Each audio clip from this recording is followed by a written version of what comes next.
دا واقعیات خو په ټولو افغانانو مختلف واقعیات راغلي دي.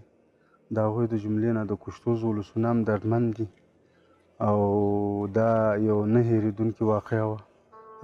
تقریبا 1493 هجري شمسي کال کې د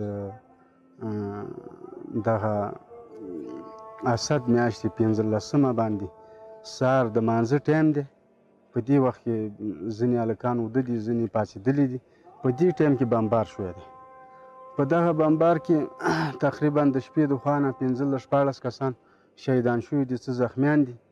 سهار په ګاونډ کې چې څه هلکان دي اخوا دېخوا په دې ځایونو کې دوی خبر شوي چې دلته بمبار وشو لاندې په دې قرارګاه کې. نو دغه هلکان چې راغلي دي نو دغه جنازې د غوښو ټوټې چې جمع کوي نو په دې ټایم کې بیا بمبار شوی دی. نو دا تقریبا 48 کسان په دې یو ځای کې شهیدان شوي دي او 9 کسان زخمیان دي. په هغوی کې ځینې اوس هم معیوبه ګرځي، معلول دي.